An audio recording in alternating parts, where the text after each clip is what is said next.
खबर राष्ट्रीय हो या अंतर्राष्ट्रीय, आप किसी भी विषय से अछूते ना रह जाएं, ये हमारा प्रयास है। क्योंकि अगर आपको ऐसा लगता है कि विश्व में कुछ घटित हो रहा है और उसका असर आप पर नहीं, तो ये गलत है। होगा तो आइए आप भ्रम में मत रहिए, चाहे रूस यूक्रेन का युद्ध हो या इजरायल का आतंक के विरुद्ध युद्ध। नमस्कार, मैं हूं आपके साथ शिवम दत्त मेहता और चलिए शुरुआत करते हैं हमारे अंतर्राष्ट्रीय नए बुलेटिन की, यानी कि वर्ल्ड वॉच वर्ल्ड वॉर की। अब भारत का नाम रोशन करने का काम किया है एक नई फिल्म ने, किरण राव द्वारा निर्देशित फिल्म लापता लेडी। सबसे पहले शुरुआत करते हैं इस खबर से, ब्रेकिंग न्यूज के माध्यम से। किरण राव की यह फिल्म जो है, किरण राव की खुशी का ठिकाना नहीं है, क्योंकि उनके लिए यह जश्न का मौका हो चुका है। उनकी फिल्म लापता लेडीज को भारत की ओर से अकेडमी अवार्ड्स 2025 में ऑफिशियल एंट्री के लिए चुना गया है। इसकी घोषणा सोमवार सुबह हुई है, यह आपको बता दें।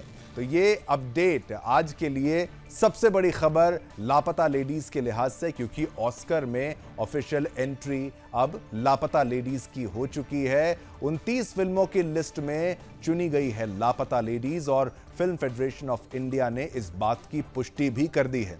तो ये तस्वीर जो आप देख रहे हैं, इसमें आप देखिए नितांशी गोयल, जो उत्तर प्रदेश में नोएडा की रहने वाली नितांशी गोयल बड़े पर्दे पर यहां पर लापता लेडीज के जरिए डेब्यू कर रही हैं। और किरण राव के निर्देशन में बनी इस फिल्म की कहानी दो दुल्हनों की है जो लंबे घूंघट लिए रहती हैं और इसी वजह से वे ट्रेन में बदल जाती हैं और अलग अलग जगहों पर पहुंच जाती हैं। इस फिल्म में एक दुल्हन फूल का किरदार नितांशी गोयल ने निभाया है। नितांशी गोयल ने अभिनय करियर की शुरुआत साल 2016 में धारावाहिक मन में विश्वास से की है। वे धारावाहिक नागार्जुन एक योद्धा, थपकी प्यार की, पेशवा बाजीराव, कर्मफल दाता शनि के अलावा वेब सीरीज इनसाइड एज 2 में काम कर चुकी हैं। और साथ ही साथ जो स्क्रीन पर आप देख रहे हैं, जिस एक्टर को यानी स्पर्श श्रीवास्तव, उत्तर प्रदेश में आगरा के रहने वाले अभिनेता स्पर्श श्रीवास्तव को इस फिल्म यानी कि लापता लेडीज में बड़ा मौका मिला। और स्पर्श श्रीवास्तव साल 2010 में डांस रियलिटी शो चक धूम धूम से विजेता बनकर उभरे थे। धारावाहिक बालिका वधू में कुंदन की भूमिका निभाकर भी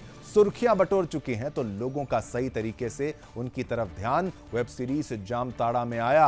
अब वह फिल्म लापता लेडीज में उस दूल्हे का किरदार निभा चुके हैं जिसकी नई निवेली बीवी पहली बार ससुराल पहुंचने से पहले ही खो गई है। अब नाम से ही साफ है कि कहानी दो लेडीज के बारे में होने वाली है। इन लेडीज की दिक्कत क्या है, कैसी ये लापता हो गई, ये फिल्म में देखने वाली बात है। लेकिन ये अपडेट आपको बता दें कि ऑस्कर की रेस में लापता लेडीज की एंट्री हो चुकी है। ऑस्कर 2025 में फिल्म लापता लेडीज की एंट्री, 29 फिल्मों की लिस्ट में ये मूवी चुनी गई है, ये फिल्म चुनी गई है। तो भारत के लिए भी ये एक गर्व की बात है।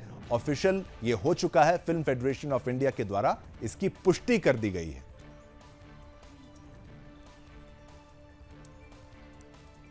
बहुत खुश हूं मैं। यकीन नहीं हो रहा है, लेकिन विश्वास नहीं हो रहा है। मेरी ज़िंदगी 34 साल के करियर में मेरी पहली कोई फिल्म ऑस्कर में गई है। नेशनल अवार्ड में एक हमारी भोजपुरी फिल्म गई थी, कबोई गौना हमार, एक 1971 मनोज बाजपेयी के साथ गई थी। ऑस्कर में जाएगी ये नहीं पता था। क्रेडिट पूरा मैं किरण राव जी को देना चाहता हूं, आमिर खान साहब को देना चाहता हूं, फिल्म के राइटर्स को देना चाहता हूं और मेरे साथी कलाकारों को। सबकी मेहनत रंग लाई। भारत की फिल्म, भारतीय मूल की, भारतीय परिवेश की फिल्म, देहात जो भारत में 80% देहात है, गांव है, वो अब पूरा विश्व देखेगा। ऑस्कर में देखेंगे कि क्यों आज भारत, ये नया भारत, ये आत्मनिर्भर भारत, ये बेटियों वाला भारत जो आज पूरी चर्चा में है पूरे विश्व में, क्यों आगे आ रहा है, उसका कारण क्या है, ये फिल्म वो दर्शाती है। तो आपने प्रतिक्रिया देखी रवि किशन की, और खुश हैं, सभी खुश हैं इस बात को लेकर कि ऑस्कर में अगर फिल्म का नाम आ जाए, अभी जीतना तो चलो खैर एक अलग बात है, लेकिन लिस्ट में अगर नाम आ जाए लापता लेडीज का, तो ये पूरी क्रू के लिए, पूरी टीम के लिए एक बड़ी खुशखबरी के रूप में हमने अब आपको बताया। क्योंकि विषय भारत से भी जुड़ा हुआ था मुद्दा, लेकिन अंतर्राष्ट्रीय था, ऑस्कर की बात यहां पे थी। चलिए अब आगे बढ़ते हैं, प्रधानमंत्री नरेंद्र मोदी की बात करेंगे, लेकिन अमेरिका के परिप्रेक्ष्य में। प्रधानमंत्री नरेंद्र मोदी अमेरिका के दौरे पर हैं। रविवार को उन्होंने न्यूयॉर्क के नासाउ कॉलेजियम में भारतीय समुदाय के लोगों को संबोधित किया है। इस दौरान प्रधानमंत्री ने पुष्प यानी PUSHP को परिभाषित किया। क्या कहा उन्होंने, आपको बताएं। P for progressive Bharat, U for unstoppable Bharat, S for spiritual Bharat, H for humanity first को समर्पित Bharat, P for prosperous Bharat यानी कि पुष्प। और आगे पीएम मोदी ने कहा कि पुष्प की यही 5 पंखुड़ियां मिलकर विकसित भारत बनाएंगी। आप देखिए, आगे पीएम मोदी ने लोगों को संबोधित करते हुए कहा कि दुनिया के लिए एआई के बारे में भी बात उन्होंने कह दी। अपना नमस्ते लोकल से ग्लोबल हो गया है। मोदी ने भाषण की शुरुआत में नमस्ते कहकर लोगों का अभिवादन भी किया। पीएम मोदी ने आगे क्या कुछ कहा, आइए चलिए आपको वो सुनवाते हैं। अब अपना नमस्ते भी मल्टीनेशनल हो गया है।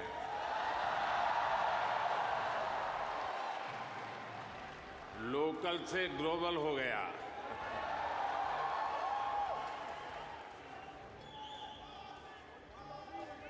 और ये सब आपने किया है। अपने दिल में भारत को बसाकर रखने वाले हर भारतीय ने ये किया है। आपको एक शब्द याद रहेगा, पुष्प।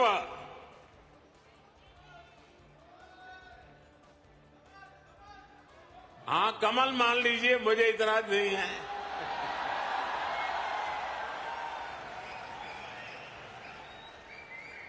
पुष्प। और मैं पुष्प को डिफाइन करता हूं, P for progressive Bharat, you for unstoppable Bharat, S for spiritual Bharat, H for humanity first को समर्पित Bharat, P for prosperous Bharat, यानी पुष्प।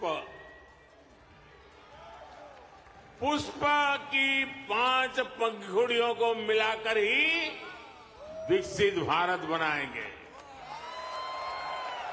दुनिया के लिए एआई का मतलब है आर्टिफिशियल इंटेलिजेंस। लेकिन मैं मानता हूं कि एआई का मतलब है अमेरिकन इंडियन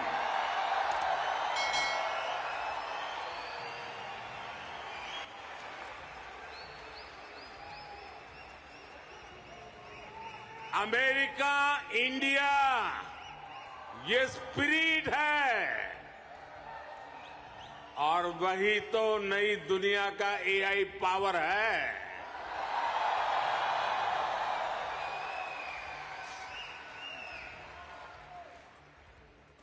यही एआई स्पिरिट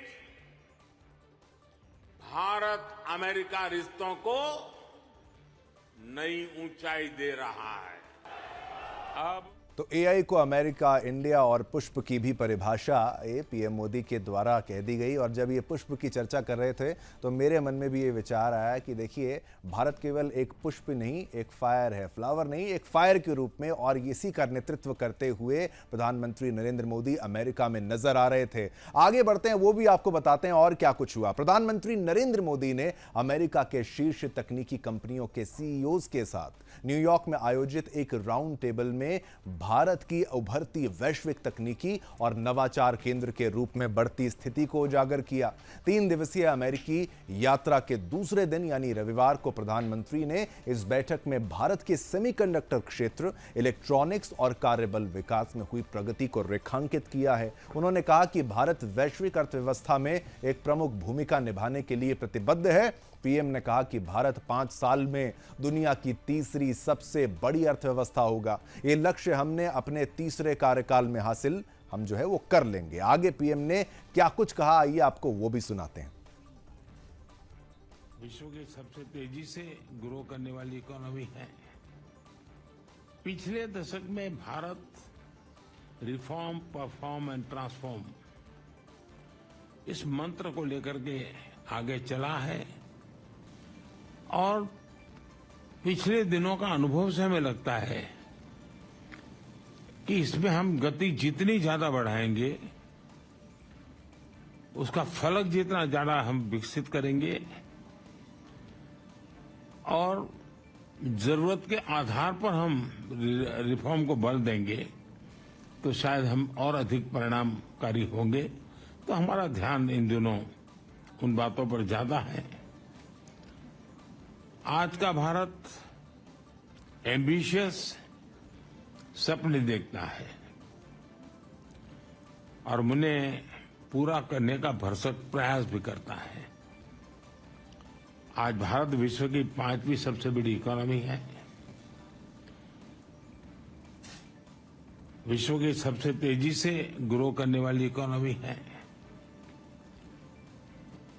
और मैं पक्का मानता हूं कि मेरा ये जो तीसरा कार्यकाल है उसमें हम 3rd लार्जेस्ट इकोनॉमी का हमारा जो गोल है उसको हम अचीव कर लेंगे, क्योंकि आज हम हाईएस्ट ग्रो करने वाले लोग हैं। जब दुनिया का सबसे बड़ा देश, सबसे बड़ी डेमोक्रेसी तेजी से ग्रो करेगी तो ग्लोबल पीस और प्रॉस्पेरिटी के भी एक आश्वासन उससे प्राप्त होता है। और जो आज आप देख भी रहे हैं, टेक्नोलॉजी विकसित भारत की यात्रा का एक अहम स्तंभ है। इसलिए आज हमने भारत में टेक्नोलॉजिकल कोलैबोरेशन और इन्वेस्टमेंट के लिए अभूतपूर्व संभावनाएं खड़ी की है। पिछले दशक में Bharat reform, perform and transform इस मंत्र को लेकर के आगे चला है और पिछले दिनों का अनुभव से हमें लगता है कि इसमें हम गति जितनी ज्यादा बढ़ाएंगे, उसका फलक जितना ज्यादा हम विकसित करेंगे और पीएम मोदी के द्वारा वो भी आपको बता दें 10 बड़ी बातें। ये देखिए, भारत में टैलेंट है, बाजार है और लोकतंत्र है। तीनों आवश्यकताएं किसी के लिए जरूरत हो अर्थव्यवस्था के लिए, भारत में बड़े स्तर पर रिफॉर्म हो रहा है। भारत में हर सकारात्मक संभावनाएं मौजूद हैं और भारत में निवेश की अभूतपूर्व संभावनाएं। तो पीएम मोदी भारत की हक की आवाज उठाते हुए भारत के पास युवा टैलेंट की भरमार है, युवा शक्ति है, भारत के टैलेंट पर दुनिया को भरोसा है, ये प्रधानमंत्री कह रहे हैं। भारत के प्रति विश्व में उत्साह है, ये पीएम मोदी कह रहे हैं और भारत सपनों को पूरा करने का विश्वास रखता है। सोच बड़ी है भारत की, तकनीक विकास के लिए बहुत अहम है भारत का ये रोल और सेमीकंडक्टर को लेकर भारत गंभीर है। तो पीएम मोदी सेमीकंडक्टर्स को लेकर एकदम यहां पर पॉजिटिव नजर आ रहे हैं। सेमीकंडक्टर इंडस्ट्री के विस्तार के लिए लगातार पीएम मोदी के जितने भी दौरे आपने जब देखे होंगे, हर दौरे में पीएम मोदी ने सेमीकंडक्टर इंडस्ट्री के बढ़ावा, उसके प्रोत्साहन और उसमें निवेश के लिए जितनी संभावनाएं हैं उसके बारे में विचार किया है। तो पीएम मोदी की हर विदेश यात्रा में कुछ न कुछ एक मकसद होता है, एक चुनौती होती है। और देखिए, सेमीकंडक्टर को बढ़ावा देने के लिए पीएम मोदी लगातार विदेश यात्राएं कर रहे हैं और कुछ न कुछ ये कोशिश कर रहे हैं कि भारत में निवेश बढ़े, सेमीकंडक्टर जो इंडस्ट्री है भारत में ज्यादा ग्रो करे। टेक्नोलॉजी में वैसे ही हम काफी आगे हैं, अगर स्पेस टेक्नोलॉजी की बात करें उसमें भी हम आगे हैं, आर्टिफिशियल इंटेलिजेंस में भी भारत काफी आगे है, आईटी सेक्टर में तो भारत का नाम विश्व में चलता है। विश्व के हर देश की बात करें, कोई भी देश क्यों ना हो, वहां पर अगर टेक्नोलॉजी की बात होती है, कंप्यूटर्स की, आईटी की बात होती है, तो वहां पर भारतीय टैलेंट ही प्रमुखता से, नासा तक में भारत का ही ब्रेन जो है वो चला रहा है नासा को। इस तरीके से आप इस खबर को समझ सकते हैं। और पीएम मोदी अब भारत में निवेश की संभावनाओं को बढ़ाने के लिए ये यात्राएं। वर्ल्ड वॉच में अब हम बात करेंगे श्रीलंका की, हमारे पड़ोसी देश की और उसके भारत पर होने वाले असर की। बात श्रीलंका की करेंगे, जहां पर श्रीलंका ने वामपंथी विचारधारा वाले अनुराग कुमारा दिसानायके को अपना नया राष्ट्रपति चुन लिया है। देश के लोगों ने 55 वर्षीय दिसानायके के भ्रष्टाचार से लड़ने और दशकों के सबसे खराब वित्तीय संकट यानी कि फाइनेंशियल प्रॉब्लम्स के बाद आर्थिक सुधारों को आगे बढ़ाने के संकल्प पर भरोसा किया है। वह देश के 9वें राष्ट्रपति होंगे। श्रीलंका के इतिहास में पहली बार दूसरे दौर की मतगणना से राष्ट्रपति चुनाव के विजेता का फैसला हुआ, क्योंकि शीर्ष 2 उम्मीदवार पहले दौर में अनिवार्य 50% वोट हासिल करने में विफल रहे हैं। लेकिन इन सब के बीच अब सवाल ये उठ रहा है कि क्या अनुरा के राष्ट्रपति बनने से भारत की चिंता बढ़ सकती है।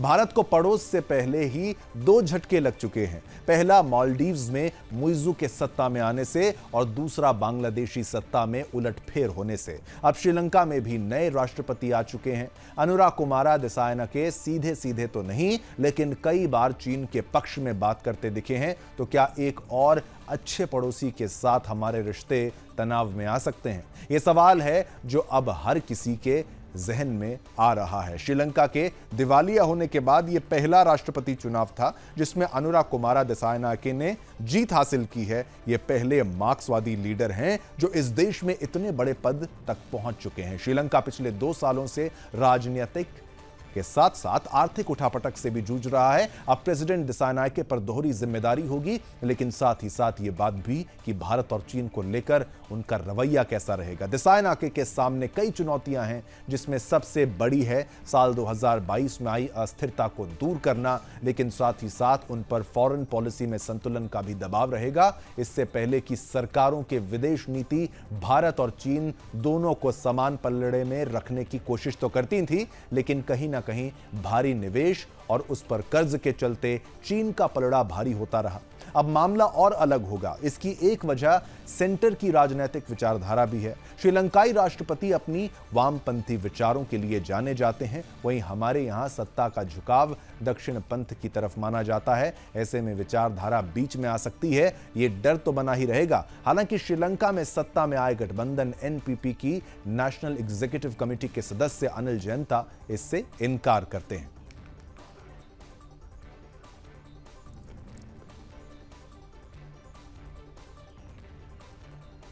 तो हमारे पड़ोसी देश में क्या होता है, ये आपके लिए जानना बेहद जरूरी है, क्योंकि बांग्लादेश में जो कुछ हुआ था, वहां पर बांग्लादेश में रह रहे हिंदुओं के साथ अत्याचार हुआ था। तो कनेक्शन तो हमारा बनता ही है। ये अगर भारत की बात करें, अखंड भारत की अगर आप बात करें, ये सब हर कोई भारत का ही हिस्सा हुआ करता था।